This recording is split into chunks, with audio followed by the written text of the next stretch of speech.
monthly meeting. Today's April 18th. As we normally do, we're going to start the meeting with public comment, and we do have speakers who have signed up to speak this morning. And we'll go ahead with our first speaker, who's a call-in, Sherry Takamoto. Hopefully I didn't butcher that too badly. She should be on the phone. Sherry, are you able to hear us? Yes, I am. Can you hear me? Yes, perfect. Welcome. Thank you for this opportunity to speak. My name is, do I begin now? Yes, please go ahead. Okay. Thank you for this opportunity to speak. My name is Sherry Takamoto. I am on the board of the Arts of Virginia, and I've been a longtime disability advocate, advocating for the closures of the training centers, which were segregated facilities that did not really allow people with disabilities to be out in their community to live, work, and play. I am the parent of a 35-year-old tomorrow who has developmental disabilities, who would have been a great candidate for the training centers.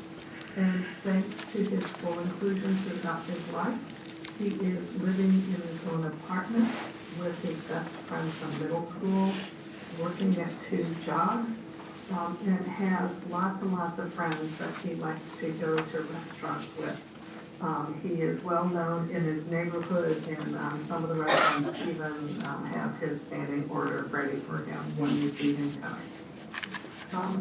The Vanguard's development is really the opposite of what many of us have been working to eliminate.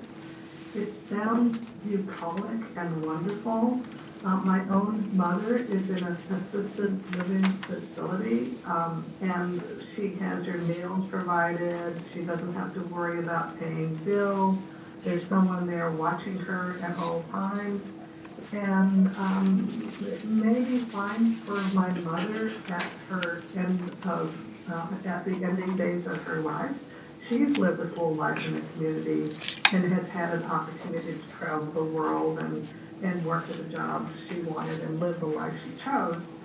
But a 75-acre quote farm is not necessarily something that folks with developmental disabilities who do not get to choose the life that they hope are going to be able to live in.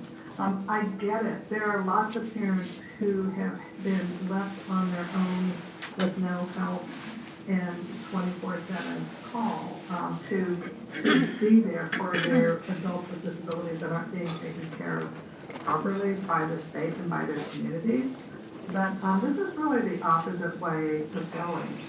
I'm also concerned about I'm just concerned that this is really working in the opposite direction. I know that the federal government, the housing, urban development, and Medicaid and everybody are concerned that folks are in the most inclusive environment, and this is just removing them from that environment. And if Centera and other folks think that they're going to get Medicaid money to care for folks that are in a segregated setting, that's the complete opposite of what Medicaid service at the federal government is funding. Thank So you. with that, I thank you for this opportunity to comment, and I hope that the folks make not only decision about limiting the city's liability on this unpaid loan, but also consider the people with developmental disabilities who live not only in Virginia Beach, but also in the rest of the state. Thank you. Thank you for your feedback. We appreciate it. The next speaker on the agenda is Jesse Monroe, who I think is here in person. He has a significant mobility issue. We don't know if he's been delayed. I'm the third speaker. I'll be happy to go. Okay. All right. You're Kim Goodlow. Yes, ma'am. Please go ahead.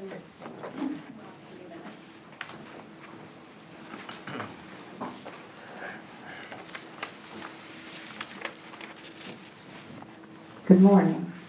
I'm Kim Goodlow, past president of the Arc of Virginia, and I've been involved with the disability movement now for over 30 years. My boys, Matthew and Christopher, who are twins, were born with intellectual disabilities. Matthew requires 24-hour, 7-day-a-week care. Chris is married, works, and has a job. They both live in their own community, and they do that with the support of their family, their friends, their co-workers, and DD Waiver supports. I'd like to thank you for giving me this opportunity to speak on Vanguard Landing. I truly believe that everyone involved with Vanguard Landing has good intentions, the same way they did when they built state training centers. They want what is best for their adult children and other adults with disabilities, but Vanguard is just a different form of institutional care and segregation of people with disabilities.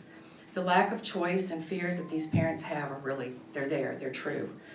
My husband and I live with it every day, and that is why I spent years advocating to close training centers. I saw the wasted money spent on buildings instead of people, spent countless hours on committees with siblings and parents of people living in training centers. It was the most heart-wrenching work I've ever done. It played a physical toll not only on me, but my family, as well as a mental toll. I knew in my heart that my son Matthew could never end up in one of these places, and the only way to ensure that was to close it. I cannot believe I'm here today to speak out against the same thing, just in a different form. Vanguard does not offer you peace of mind. It is a business, and it can go away tomorrow, just like the training centers. Peace of mind is found when you have a circle of support around you, developed with family, friends, co-workers, providers who really know, care about you, and are looking out for your best interest. None of us ever have complete peace of mind when any of our children, or any of our children when we pass. Building this community is planting the seed for more of these large segregated settings. Vanguard themselves has already said they plan to build more. This seed will create an invasive habitat by those who think they are doing the right thing. I've already said that, I'm sorry. They take away public money that could be better spent building real community housing that is built around choice and individual needs. There are providers out there using best practices and creating real integrated choices for adults looking to live and work in the community. Talk to them. I urge you to use your funds to emulate what is working. The examples exist and the outcomes for people with developmental disabilities are far better. Corporations with money should give to those providers who are already doing what is right and giving startup money to those who want to be like those providers, not investing in something this outdated that hurts the disability movement and the community. Everything they are creating is already built in their community. This is a mistake, and the people in your community will come to realize it. Your mistake will cause the disability community to suffer again for someone's good intentions, when all they had to do was listen to the people with disabilities and take time to look at the data. Thank you. Thank you. We appreciate your time. And next speaker this morning is Terry Morgan, who I think is a call-in. Terry's supposed to be in person. We can hear you. Go ahead and start.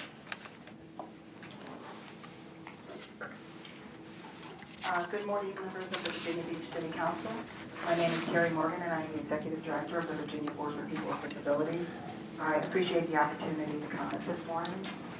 At a time when the Commonwealth has closed all but one of the state-operated training centers, which were found by the Department of Justice to violate the Americans with Disabilities Act, this type of development is concerning and raises many red flags. However well-intentioned, disabilities within inclusive settings like the one proposed by Vanguard Landing are next-generation models of segregation. The Vanguard Landing model may look good on paper and sound like Shangri-La. However, there are considerable risks associated with investing in this type of campus-style community for people with disabilities. In Virginia Housing email response to a letter sent to Virginia Housing on behalf of the Virginia Board for People with Disabilities and the Disability Law Center of Virginia, expressing concerns about Virginia Housing funding the development of Vanguard Landing, Fred Bryant, Chief Counsel for Virginia Housing, shared 4 contingencies that must be met in order for a mortgage loan commitment letter to be processed.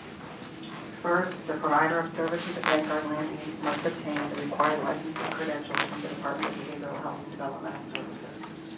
Second, the provider must become a Medicaid enrolled provider. Third, Virginia Housing must receive evidence of approval to receive Medicaid waiver payments for services provided at Vanguard Landing. And fourth, an operational programming director with sufficient experience directing the operations of similar projects to Vanguard Landing needs to be hired. The first three items on this list have not been completed, and there is no guarantee that services at Vanguard Landing will fully comply with the requirements of the Center for Medicare and Medicaid Services, Home and Community-Based Services Setting Regulations. No such assurance can be provided. For 2019, Centers for Medicare and Medicaid Services informational bulletin on heightened scrutiny review of newly constructed, presumptively institutional settings. In order to receive approval to receive Medicaid waiver payments, services will first need to be provided to individuals not receiving Medicaid waiver services at Vanguard Landing. The state will need to complete an assessment of those services for compliance with the HCBS settings rule and compile evidence that demonstrates full compliance. The state's assessment and evidentiary package will then need to go out for public comment. After public comment, the assessment and evidentiary package in response to public comment will need to be sent to the Centers for Medicaid and Medicare Services for their review and compliance determination. All of these conditions have not been met, and the reality of them being met are a risk to investors in this project. As the Commonwealth works to improve integrated community-based options for people with disabilities, decisions about development, funding, and the use of public dollars to fund services must reinforce the Commonwealth's commitment to true integration and inclusion. Thank you. Increased segregation of people with disabilities is contrary to the progress made by both the Commonwealth and the nation. And that's time. Thank you. Integration mandate of these disabilities act, which is Thank- of course on the decision, and the settlement agreement with the U.S. Department of Justice. Ms. Morgan, thank you for your comments. It's, we approve. Go ahead and wrap up. Extremely important that all parties involved should be fully aware of the risks associated with investing in Vanguard Landing, with the expectation that Medicaid funding will be allowable, because it very well may not. Okay. Thank you very much. Thank you for calling in, and that should wrap up our. Okay. Jesse, would you like to take a couple minutes to address us? Yes, thank you. Wait, I need to- Can everybody, he can stay there if you want. Can everybody hear him? Can I talk loud? All right. Hello, my name is Jesse Monroe. I live in the area independently in my own apartment with supports. With supports. I used to live with family and felt I did not have my own identity and was living others' lives. Since living on my own, I live on my schedule and live life as I choose. I'm active in the disability advocacy community in Hampton Roads and in the state as a whole. I'm a member of the statewide Ally Alliance, which my local advocacy group, Our Voices, is a part of. Both are made up of self-advocates that fight for those so that those with disabilities can live inclusive lives in the community. Through my advocacy, I have had conversations with many in the disability community about what kind of life they want, which is what brought me here today. I'm here to talk about the sale of the city's note to Centera for the purpose of developing the Vanguard Landing, an intentional community for people with developmental disabilities to live, work, and play a part of the broad community. First of all, there are no evil people in this room. I understand more than most the worry and concern families face trying to find services for their loved ones with disabilities, especially concerns over safety. When I decided to move out on my own, it was difficult to find a place to direct services where I felt safe, but it was worth it. Living independently in the community changed my life for the better. Through my work, I've met many people with a variety of disabilities. There are many who live and thrive in the community independently with the right services. I also learned through my conversations that everyone I know wishes to live in the community and live in their own home or apartment. This is why I'm concerned about the Vanguard Landing project.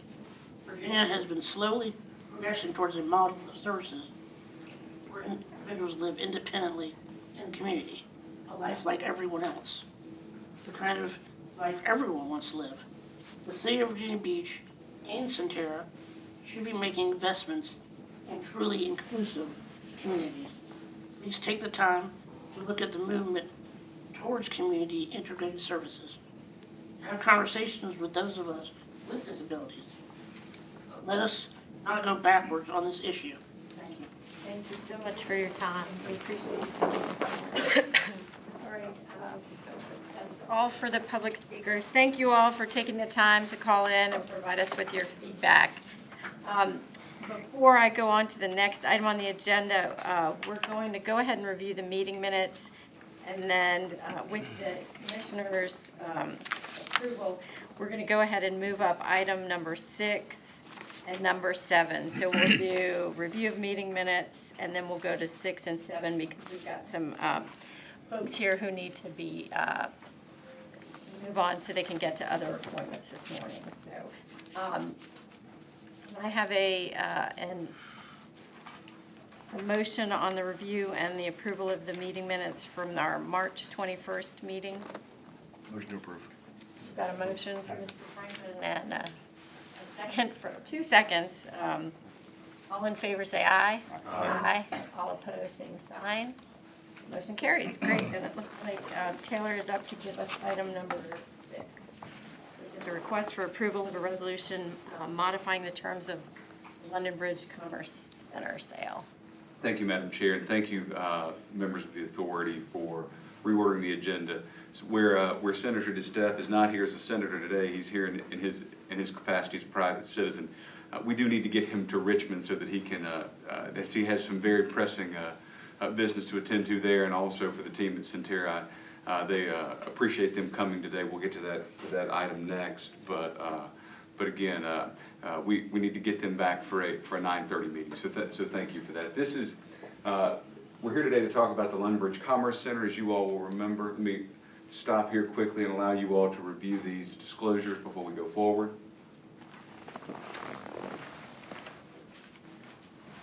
And so, those of you that were with us in 2020 will remember that we ran an RFP for sale of this property. We received 2 proposals. The one parcel would have converted the property exclusively into outdoor storage, but think of this as boat RV storage, also with some mini storage on site. The second proposal from Mr. DeSteffe allowed us to allowed for construction of industrial space on the site, we saw that industrial space was at a premium in the region, that we needed more, and so we began work at that point. You'll see the purchase price there was $1.8 million, or $100,000 per acre, and the city appropriated $3.9 million, call it, for construction of an access road. Why was that? That was not specifically needed to deliver the project, but it was something that then City Manager Dave Hanson felt was important for the long-term operation of the park. And so you just to reorient you as the authority members and the public, you can see this is the primary access to 264 from London Bridge Commerce Center. This is the primary access to the site as now.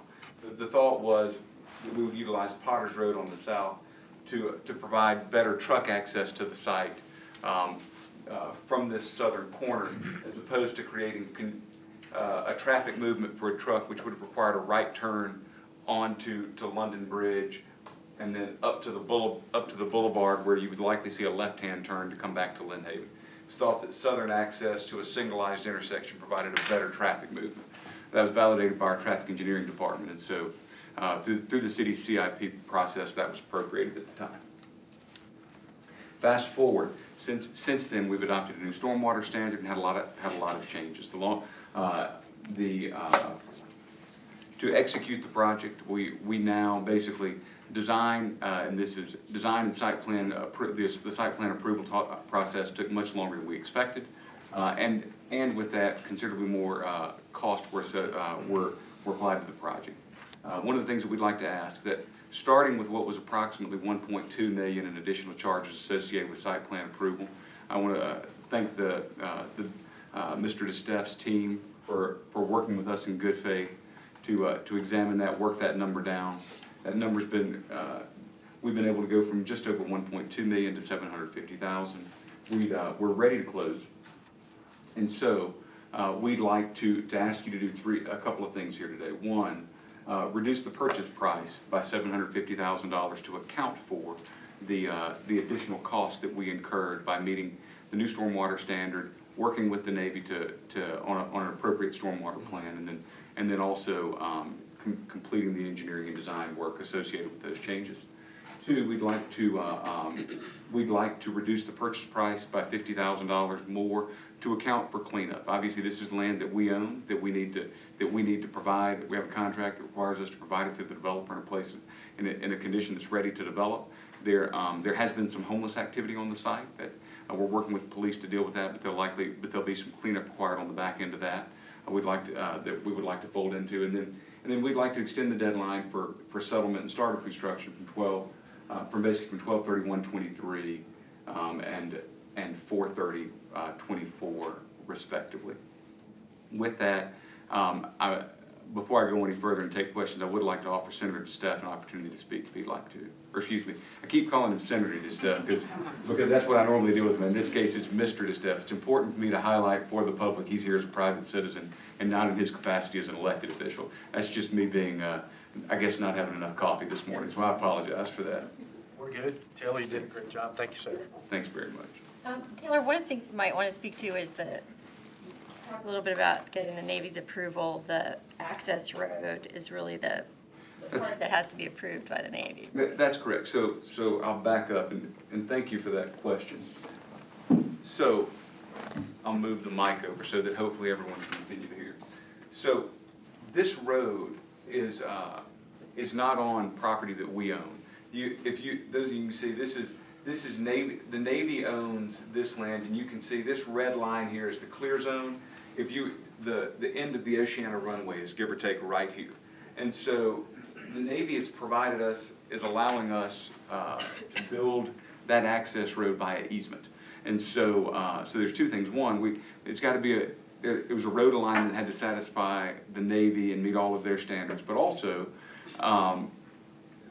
part of those standards being heights consistent or below where their runway is, things of that nature. And then also we had to route the stormwater to a place that's mutually agreeable. And so that is where the bulk of this cost has come. And also it's just, like I say, one of the jokes I often make is, one public agency is hard enough, two public agencies is harder still. And in this case, you basically had a private developer trying to work with two public agencies to find a road forward.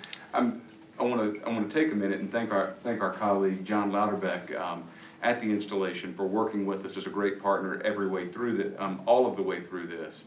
But yes, I mean there's been where this is a pretty simple presentation. There's been a lot of work over the course of 2.5 years that have gone into getting us to this point. All right, any questions for Taylor or Mr. DeStef? Motion to approve. All right, so we've got a motion to approve from Mr. Franklin. And a second for Mr. Standing. All in favor say aye. Aye. All opposed, same sign. That motion carries. Thank you so much. Thank you all. All right, the next item is number 7, the request for a resolution authorizing the sale of the Vanguard Landing Note. And so while Andy gets set up, I'll open with this kind of like playing golf with Gunther last week. I guess it's still me. It's still you. First words in golf. That's right. Was it a best ball? What was that? It was a best ball tournament, is that what No, you're saying? it was just, no, he just played better than I did. No. But no, so first, I want to thank all of you for allowing us to continue working on this item. Also, I want to thank members of the public for coming out and for sharing their thoughts and specifically experiences on this issue. In a moment, I'll get to I'll offer the team at Centerra an opportunity to speak. But before I begin the presentation, I do want to say that I really am excited about where we are today, and I'm grateful to have another one of our collaborators and one of our regional partners like Centerra at the table. So in the face of the community comments that we've heard here today, it's great to know that an organization with their finger on the pulse of the broader of healthcare throughout not just our region but throughout the Commonwealth is potentially coming into this conversation to help us ensure that we meet the community's expectation and need. And so before I begin, I do want to extend sincere gratitude and thanks to the team at Centerra. But now to the item at hand. For members of the public that are here, you all will remember in February of 2014, the city made a loan to Vanguard Landing for just over $2.8 million for the development of about 75 acres of real estate in the southern part of the city. That, and one of the things that I always like to clarify at this point, the city's position here is simply as a lien holder. The city, if the city does not have the ability to take the property, as we never owned the property. This was simply a loan that we provided to the team at Vanguard Landing to secure the real estate. Our loan with Vanguard Landing required that they have one building constructed by February 13th of 2019. That did not happen, as most of you know, and that's what brought us to this point. Since then, we've been working on a plan to try and see that the public's expectation regarding the property going back to that original action in February of 2014 was met. Fast forward to today, we've not been able to come up with an executable strategy with working exclusively with the team at Vanguard Landing. And that's where thankfully Centerra stepped forward to offer some assistance. It's important for me to note at this point, as the Virginia Beach Development Authority, where certainly we're a public agency, and another part of my job, this would be core to our mission. But as it relates to the Development Authority, I would say providing care of this type to the community is not within our core mission. And so when Vanguard Landing came forward and asked us to take a subordinate position to their financing with the Virginia Department of Housing, this body made a determination that we could not participate in that activity, as it would have had us continuing in this arrangement that's not core to our mission for a period of time up to 40 years. Thankfully, we have a regional partner whose mission is specifically core to caring for people in this way, in this capacity. And so, give or take a month ago, the team at Centerra reached out. You all will remember we were negotiating with Vanguard Landing on amended terms of payout to hopefully bring our relationship to a conclusion.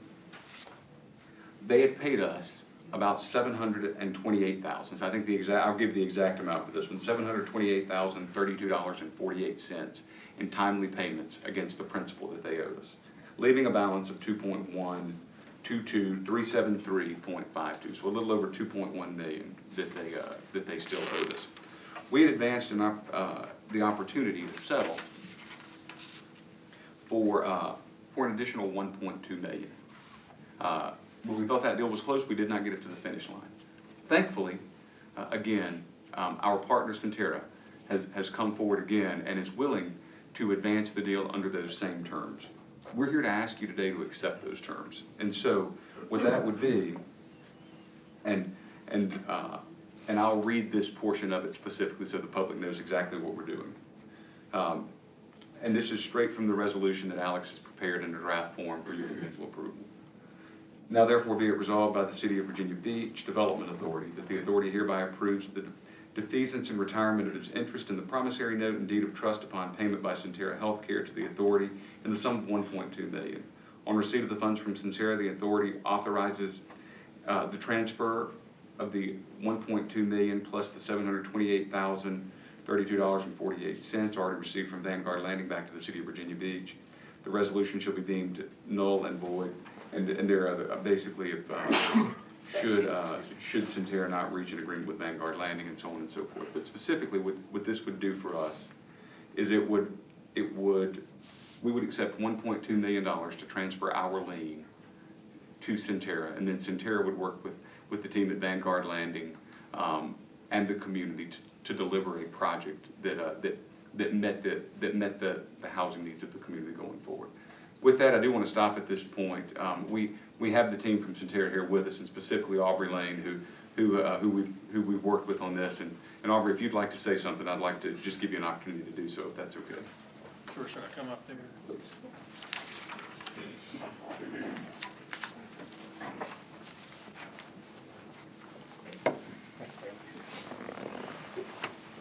Yeah, good morning. I'm Aubrey Lane. I'm Executive Vice President of Governance and External Affairs for Centerra. Prior to that, I was the Secretary of Finance for the state of Virginia, so I am very aware of the Medicaid rules. I'll add to that, Centerra is the largest Medicaid provider in the state and the largest health plan, Medicaid coverage, over 740,000 members. So having a relationship with Medicaid is very important to us, and we expect to continue to do that as we move forward. As Taylor's mentioned, yeah, our interest is trying to work with not just Vanguard Landing, but the community, and I appreciate many of the comments that have been made today. They're some of our concerns also, but really to try to work to see if we can come to some consensus in the community about having a facility that would help those citizens of us that have these intellectual disabilities and other. That's really what our purpose is. So we have made no decision whatsoever to follow the blueprint that is out there today. Although, having said that, I think everybody would agree that everybody's here with good intentions, and that would be us included. And so it's important to us to have a good relationship with not only the community, the participants here, the people it's going to actually help, but also the state, as I've said before, and making sure we are good partners in that. So that's really what we're here today. Unlike the citizens of Virginia Beach, I don't think they should be subordinating and not getting paid off for this. Where our mission is in that, and so we would be in a position, to the extent we reach an agreement, to be able to subordinate and bring other services, because that is part of our mission to help those individuals, and whether it's housing and other type of services that we could bring to bear here. So that's what the intent is. We'll be working, again, I want to emphasize this, with all parties, including the community, and we're not just following the blueprint that's been laid out there. We really want to try to get consensus here with all parties. And if we can't, then we'll go down another path, because we believe this really is a piece of land that we could really benefit the citizens of Virginia Beach and Hampton Roads. So I'd be happy to answer any questions if there are any, but that's the purpose why we're here today. Great. Thank you. Any questions for Aubrey Lane or for Taylor at this point? Okay, not seeing any. We appreciate Centerra, and as Taylor said, providing these types of services are not part of our mission. It's certainly not something in our bailiwick, and I, for one, appreciate the fact that Centerra has stepped up. They've got lawyers, they've got regulatory folks, they've indicated a willingness to work with the community and to figure out what's best. And I heard Aubrey say a couple of times that they're not necessarily wed to the blueprint, which I think is important based on the comments that we've heard this morning. So with that, I will entertain a motion on the proposal, and that would be for Centerra to acquire our interest in the note. So they would be, we would no longer be involved in that process through our role as the lien holder. So moved. Got a motion from NECA. Second from Gunter. All in favor say aye. Aye. All opposed, same sign. That motion carries. Madam Chair, thank you so much. Really exciting. Really can't tell you how much at the staff level we appreciate this. And again, thanks so much to the team at Centerra. Great, thank you. Going back to our regular agenda order, we've got a briefing on the amphitheater season preview.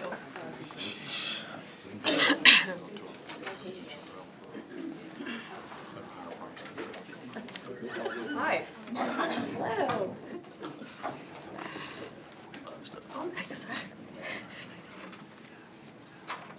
Tough to follow that, but we're ready for something light. I was like, well, hopefully I can help out in that department. We actually, Tough questions about the schedule. the schedule is really the highlight of what I have today. Normally I stand before you and I try to show you some great pictures and things, major improvements we've done. We have had some major improvements, however, I do not have a lot of pictures of all of them, but we're still gonna talk about them nonetheless. So, good morning, thank you for having me. We're gonna quickly just go through, I'm gonna give you guys a brief, 2022 recap, our year-to-date financial summary, what we have been working on over the last 6 months, what's new in 2023, announcements for this year, and then questions at the end if you guys have anything for me. So, as you know, I stood before you last year about the same time and told you that we were lucky to get back to a return to live. We had an abbreviated season in 2021 with only 12 shows, but the good news is in 2022 we were able to return to full operations. We did 27 shows, had over 265 fans come through our doors, and were able to contribute $2.2 million in rent and taxes to the city. Year to date, we've done 713 events. I think I've been there for every single one of them. We've had over 7 million fans come through the doors and have generated $35.5 million in rent and taxes to the city. Capital improvements. So we were fortunate enough with the support of the city and the authority to receive a $1 million investment that was going to be 100% funded by the city. This went through city council and was approved. And what we did was identify 4 projects that we really wanted to get done. One of that being the pavilion roof replacement, which included the pavilion, the stage house, the loading dock, and the artist wing, which is over 71,000 square feet of roof. That project total came in at $694,392. We replaced all the HVAC systems in the administrative building and the concessions office. That project came in at $53,766. We completed the conversion of all of the parking lots to LED lights. That project was $68,182. And we are replacing 2 generators that were original to the building. Those are being installed next week. And that project is going to come in around $170,000. So our total spend is $986,000. So stayed under budget. Appreciate everything that the city has done for us. And then the next major project, this is not incredibly exciting, but it is if you've been out to the amphitheater, and I was fortunate enough to work closely with Emily to get this project done.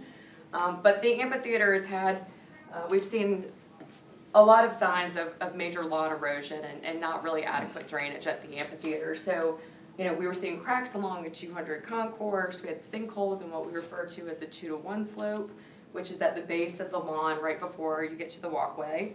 Settlement around the steps, and these pictures kind of show sinkholes. We called them our funhouse stairs. We really just needed to address the problem, and the problem being just the sheer runoff of water and not adequate drainage was causing these problems. So the project total, we started working on this in September, brought in a civil engineer, went over plans with Emily. And for a project that's not incredibly exciting, it was definitely necessary.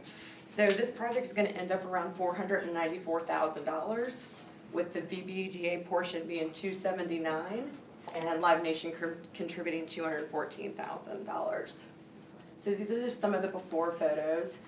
We have installed an entire new French drain, increased the berm at the top of the lawn, increased drainage size, installed drain inlets along the side of the hill, all to combat the water damage that we've been seeing.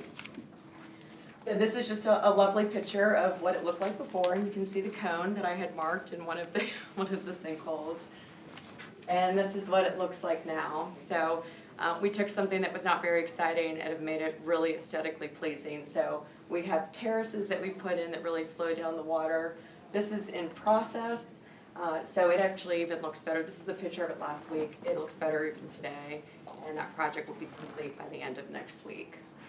So huge improvement there. And then what's new for 2023? So we are in the process of a lot of construction at the amphitheater right now, but we are getting new LED screens at the stage. In 2018, we put in 3 LED screens on the lawn, which completely improved the experience for our fans that love sitting on the lawn. We've increased our capacity to sell lawn chairs on site. so that people don't have to lug their lawn chairs. They can just, we'll be able to take care of everyone if they'd like to rent a chair on site. We've got new technology at the entry gates that we're installing. Our screening process, we really want to make it so that we have a safe environment, but we have, less contact with the guest, and it makes it a lot more enjoyable for them to enter the gates. And then we're testing out a color-coded mobile ticket so that it's very easy for us to see where your ticket is and not hold people up.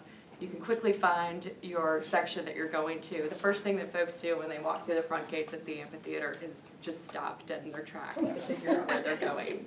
So we're gonna try to make that process a little easier for them. And then 2023 announcements. So we've got 20 shows that we've announced. We already have 4 shows that are sellouts, essentially. We have 2 Morgan Wallen dates that are sold out. Chris Stapleton is well on his way, and then our latest show that we announced, which is very exciting, is the Foo Fighters coming to the amphitheater, and we still have more announcements to come. So we're gonna kick off this season on May 14th with Janet Jackson. We will be kicking off the season on May 14th with Janet Jackson, and we're pretty excited about the things to come. So that is my brief overview of what we've got coming this season, but I'm happy to answer any questions if you have any. Any questions? I did not see Jimmy Buffett on the list. No Jimmy Buffett on the list, and I had a feeling you were gonna ask me that question, but we'll see.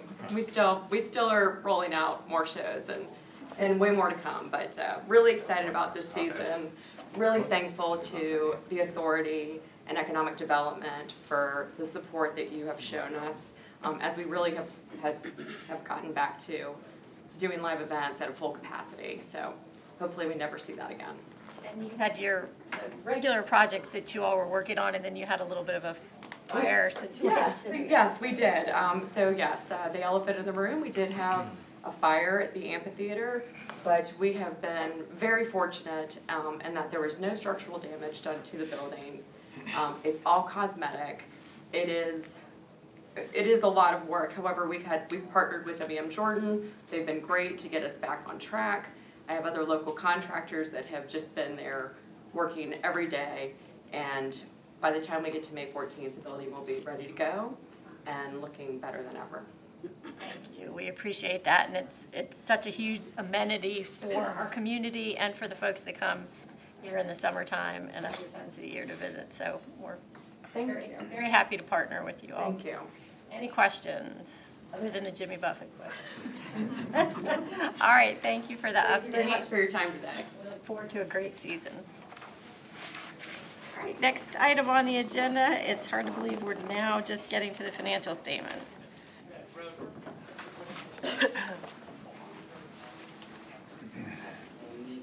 Katrina, there you are. Hello. Good morning, Madam Chair.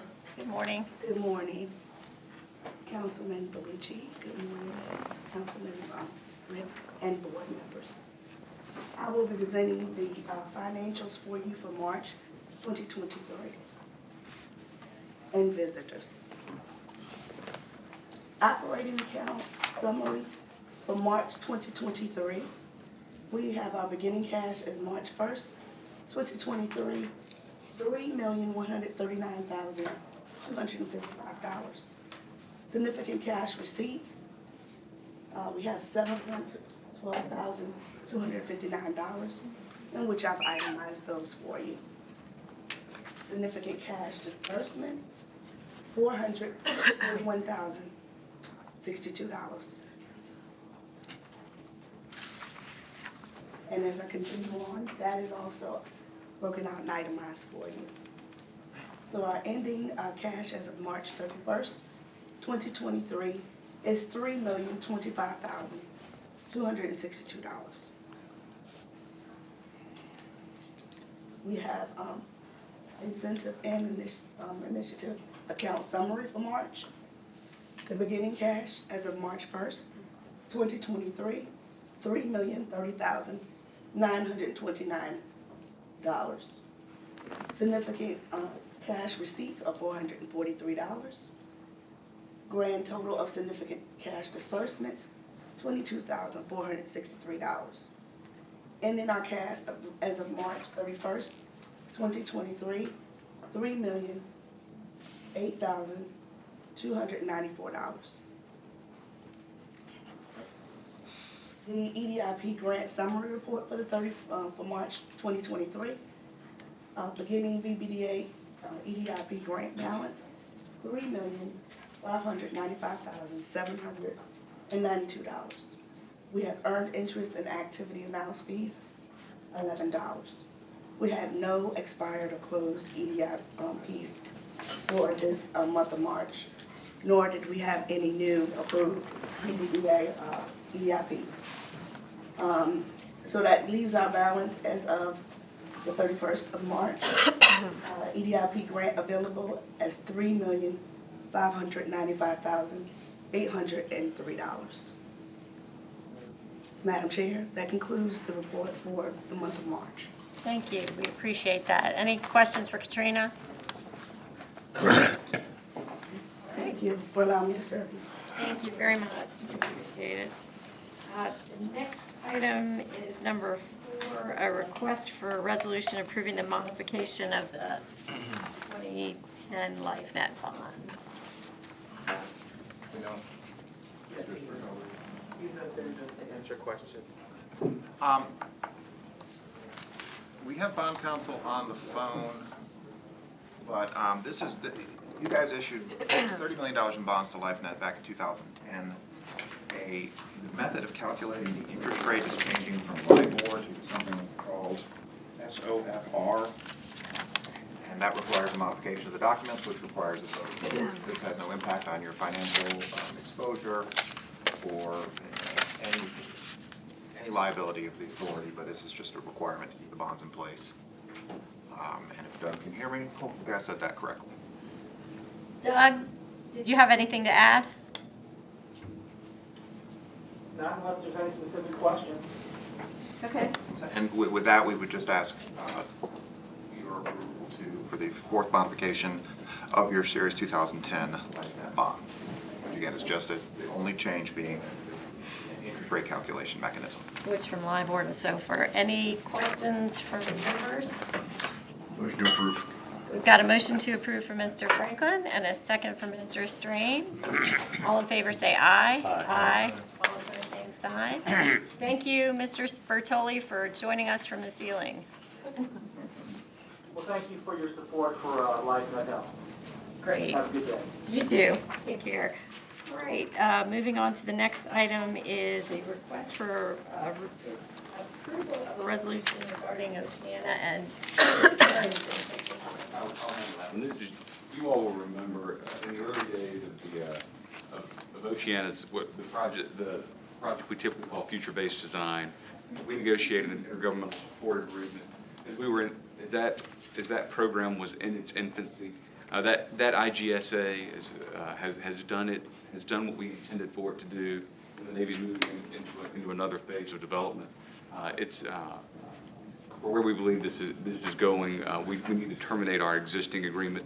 I want to be careful to say this in no way suggests, when I say terminate, this in no way suggests that we are at odds with the Navy or adverse to the Navy or in any way in conflict with the Navy.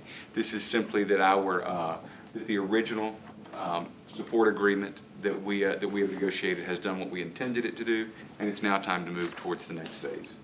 And I would just note that you authorized the execution of the agreement, so it seemed appropriate that before we terminate that you authorize the terminations. And this just gives us the ability to explore other opportunities with the Navy. Yes, ma'am, that is correct. Yeah. So this is not an end. Hopefully, it's the beginning of a new opportunity for us. Any questions from the commissioners? Hearing none, I will entertain a motion on the request that we terminate the existing agreement and that we explore other opportunities with the Navy. Got a motion from Mr. Strange. Second. And a second from NECA. All in favor, say aye. Aye. All opposed, same sign. That motion carries. Thank you all. Moving right along. That gets us to number 8. Got facade improvement grants affectionately referred to as FIG. Good morning, Madam Chair, council members, and board members. I'm bringing to you the last applicant for the facade improvement program for this fiscal year. And that is CLR Inc., doing business as the Rainbow Cactus, number 15 on this map. The other 14 are the ones you approved last month. This is a nightclub restaurant business. In the months after submitting the application, the company completed some of the exterior renovations to the storefront. Some of the fence was installed partially, and they still have the remaining portion of the fence to build the outdoor patio, the landscaping surrounding the entrance. The company will be investing $250,000, and $33,000 is for the exterior renovations. The grant recommendation is for $10,000 based on the facade investment. The recommendation is for the approval of the award request to CLR Inc., doing business as the Rainbow Cactus, in the amount of $10,000. With this last project, the FIG program funds will be depleted. The summary of the economic impact is on the slide. We had 15 applicants, including the one I just presented today, totaling $119,000, and intended to leverage $463,000 in facade investment. Once the company completes the improvements, the total capital investment will be approximately $1.9 million. And this concludes the presentation. It's a big number. Yeah, we'll track and we'll review next year on the actual capital investment from these awards. Wonderful. Thank you. Any questions for Svetlana? Great. So the motion is a request for approval of a grant in the amount of $10,000 under the FIG program. Rainbow Cactus. Motion to approve. We've got a motion from Mr. Franklin. Second. We've got a competing seconds. We'll call it Mr. Standing. All in favor say aye. Aye. All opposed, same sign. Motion carries. Thank you. Thank you for your approval, and we hope to come back next year with more projects so we can continue the investment in our small business community. Thank you so much. All right, the next item is item number 9 on the regular agenda, a request for approval of a resolution for EDIP Part A award. Good morning, Madam Chair, Council, and members of the board, and our guests. I will be presenting to you a grant recommendation for Jazz Solutions Inc. First, I would like to acknowledge our guests from Jazz Solutions, if you would stand up. Thank you for coming. These are the disclosures for both the applicant and the owner. The company was established in 2013. It is an information technology solutions business that supports federal, state, and local government, as well as healthcare. Provide IT services in areas of the following 4: system architecture, data analytics, cloud services, and application development. In March 2021, JSL did acquire PPS, People, Process, and Specialization, and operates as a wholly owned subsidiary of JSL. They have 4 locations. Their corporate office is in Ashburn, Virginia. They have a Washington, D.C. location, Rockville, Maryland, and now here in Virginia Beach and Viking Drive. This is just an insert of where they're located in the Pinehurst Center. They will be occupying 3,600 square feet. These are some of their partners, some of their clients, state, local, and federal government, as well as, again, healthcare. Some certifications in contract vehicles. And overview of the project investment. For capital investment, FF&E, $15,500. They currently have 2 employees. They're looking to bring on 33 new employees, which comprise of 35 total. Average annual salary for the new employees will be $185,000. That excludes benefits. So the recommendation to the board for a grant is for $100,000. This is pursuant to Part A of the EDIP policy. This does fall within our target sector, industry sector, information technology, SWAM certified, and an expansion. Any questions? You didn't hear that wrong. That was $185,000 That is a correct. year. And some of these positions would be engineer positions, I believe artificial intelligent engineers, system engineers, and VPs. Wow. We don't get that kind of number every month. So We would we're love that number. excited, yes, but we don't get that. Good months in a row. That's great. Any questions? Thank you. Hearing none, the chair will entertain a motion on the grant of $100,000 to Jazz Solutions. Got a motion to approve? Mr. Standing? Second. And a second from Mr. Parker. All in favor say aye. Aye. All opposed, same sign. That motion carries. Thank you, and I want to Thank you. thank you all for being here and for bringing this fabulous stuff to our community. All right, the next item is a request for approval, another EDIP Part A award grant. Yes, this one is for Powertrain Industries, and we do have gas for Powertrain. Please stand up, please. Welcome. Hello, welcome.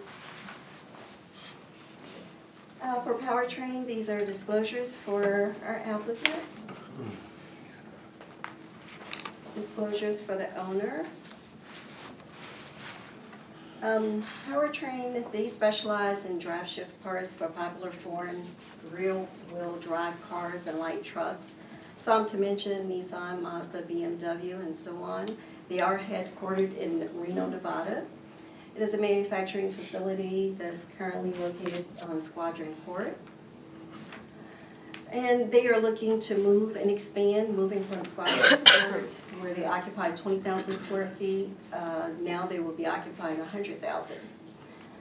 They are in the I-1 zone, and anticipated completion for this project will be September of this year. In 2015, they were awarded $25,000 grant. It was not used, and that is closed. Project investment, for capital investment, FF&E, $600,000, machinery and tools, 1.9. That comprised of 2.5 million.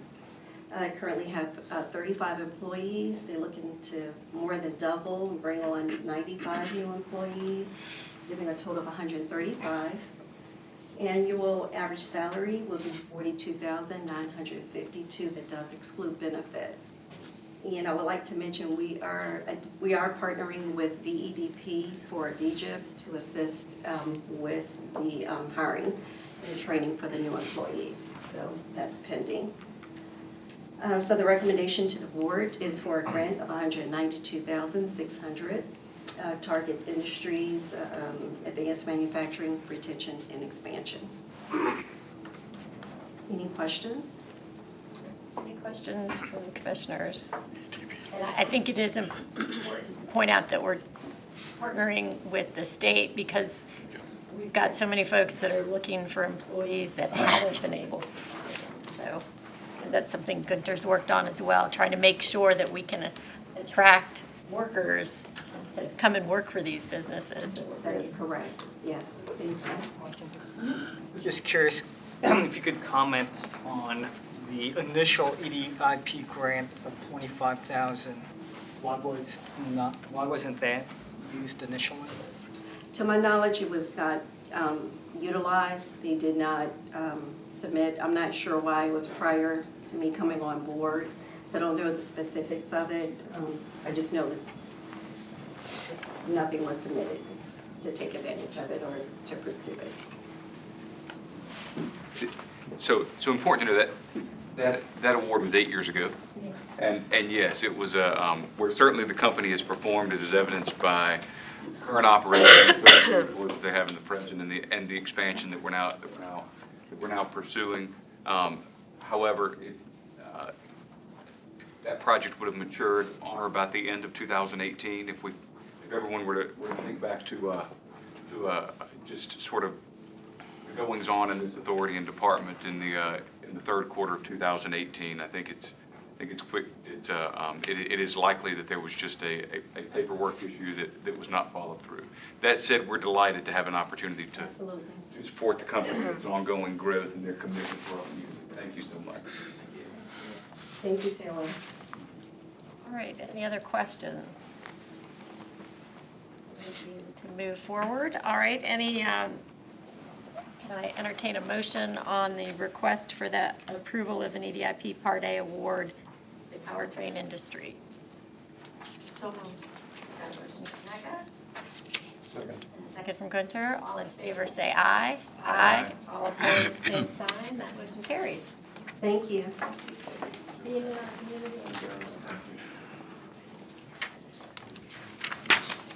next item is EPA priorities and any comments. Any commissioners have any feedback, any information they want to provide? I think you were not here at the last meeting, but Taylor announced the trip you all are taking to Germany to look at some of these apprenticeship programs for high-tech manufacturing businesses to see what we can do to try to train high school students and our existing college students, right? Yeah, we're going over there, seeing different manufacturer deal, Mercedes and IMS Gear, just to see how they do apprenticeships. Also trying to visit all the schools. We got a lot of people, stakeholders with us. I mean, the whole number is not there yet. Different mayors, we got workforce development, so a whole bunch of people. So we want to get the pipeline of employees that are trained that we can get to these businesses. Right, get the universities, get the schools on board. Very important. Yeah. Thank you. So glad you're working on that. Any other comments? NECA, did you want to mention something about an award ceremony that you went to? Sure. Matter of fact, I'll bring out the booklet. So I had the distinct pleasure of participating in Global Travelers Wherever Awards. And as you know, the city of Virginia Beach, one of the things the authority does enable is attracting tourists to our locale. And so I did win an award personally for using my miles very well. But more importantly, and I won 2 free tickets to any destination in Africa, courtesy of Ethiopian Airlines. It's great to be from Virginia Beach. But more importantly, the city of Virginia Beach did get an honorary mention for the best location for families to visit, the best beach in the Southeast. So kudos again to the commissioners, to the authority, to the staff for all you do to develop our city. The magazine is here. And our tourism convention folks, and I know that comes under Taylor as well. Sure does. It does, and thank you for that acknowledgement. That's actually a three-peat for us in both of those awards. And so 3 years in a row, we've been named Best Family Beach Southeast and Best Beach Southeast. And so huge kudos to the team in CVB and the team in resort management, and also to our resort stakeholders for the environment and for the family-friendly environment that we provide. Needless to say, we're going to have we had Bulls and Barrels last weekend. We're going to which was a great event, which was our first rodeo on the beach. Next week, of course, we have what I'm calling the official kickoff to our season with Something in the Water, which will be an incredible step forward for young people and people my age alike to Young at heart. to interface with entertainment at the resort. Hey, did you like that? It's exciting things happening, and it's so wonderful to be able to live where other people come on vacation is a great gift. So we're truly blessed. Thank you. On a sadder note, please keep our former chair, Dot Wood, in your prayers. As some of you may have heard, her husband passed away a couple of weeks ago. So please, our thoughts and prayers are with Dot. Taylor, did you have anything to add? So, just 2 quick things. One, an extension of the workforce trip that Gunter mentioned, that trip is coming together very nicely. We now have 5 mayors, 5 regional mayors committed to the trip, as well as all of our workforce partners. And so we had thought we would take 10 or 12 people. It looks like we're going to take 25 people. But nonetheless, as it relates to ensuring that our elected officials and our policymakers understand what the new world of manufacturing looks like, and more importantly, that our school systems and universities and colleges understand what a career in advanced manufacturing can look like today versus what many people know from 30 and 40 years ago is something that we're really excited to get to demonstrate. So, as we've demonstrated today, Virginia Beach, and really all of Hampton Roads, we continue to demonstrate that we're a great location for manufacturing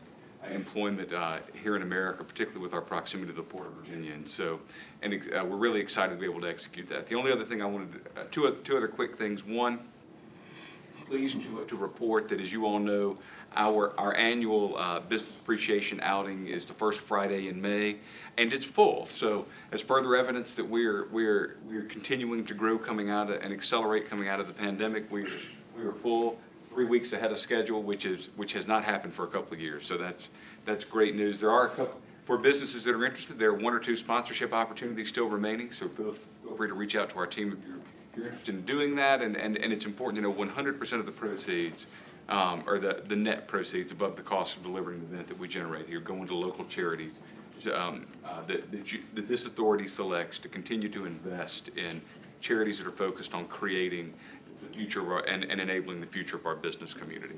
Finally, normally I love to talk about when we add new employees and love to thank people for their service when they retire. Something that we haven't had for a while is we actually had an employee leave us without retiring, which Devin Cowie, who you all will remember, served our department for almost 8 years, I think. First starting with GrowSmart, then moving on to the development team. Did great work for us. Incredibly bright young professional, very hard worker. We appreciate everything that she did. Devin's just reached a point where she wanted to try some new things within her career, and has chosen to move on. And so where her last day, I think, was at the end of last week. I just want to express on behalf of our department, on behalf of the city, our gratitude to her for her years of service and wish her well whatever she does next. Thank you. All right, thank you, Taylor. Hearing no other comments from commissioners, the chair will entertain a motion to recess into a closed session pursuant to the exemptions from open meetings allowed by Section 2.2-3711A Code of Virginia as amended for the following purposes. Contracts, discussion of the award of a public contract involving the expenditure of public funds, including interviews of bidders or offers, and discussion of the terms or scope of such contract, where discussion in an open session would adversely affect the bargaining position or negotiating strategy of the public body pursuant to Virginia Code Section 2.2-3711A, and that relates to Districts 2 and 5. Legal matters, consultation with legal counsel employed or retained by a public body regarding specific legal matters requiring the provision of legal advice by such counsel pursuant to Virginia Code Section 2.2-3711A8, and that pertains to District 2. And 3, prospective business or industry. Discussion concerning a prospective business or industry or the expansion of an existing business or industry where no previous announcement has been made of the business or industry's interest in locating or expanding its facilities in the community pursuant to Virginia Code Section 2.2-3711A5, and that pertains to District 3. So we'll have a motion, a second, and then a roll call vote. A motion from Mr. Franklin, a second from Mr. Standing, and a roll call. William Brown, Yes. Becca Chiazor, Yes. Taylor Franklin, Lisa Murphy, Yes. Ronnie Parker, Yes. Mike Standing, Yes. Joe Strange, Yes. Gunther Weissenseal, Yes. The Development Authority will now enter executive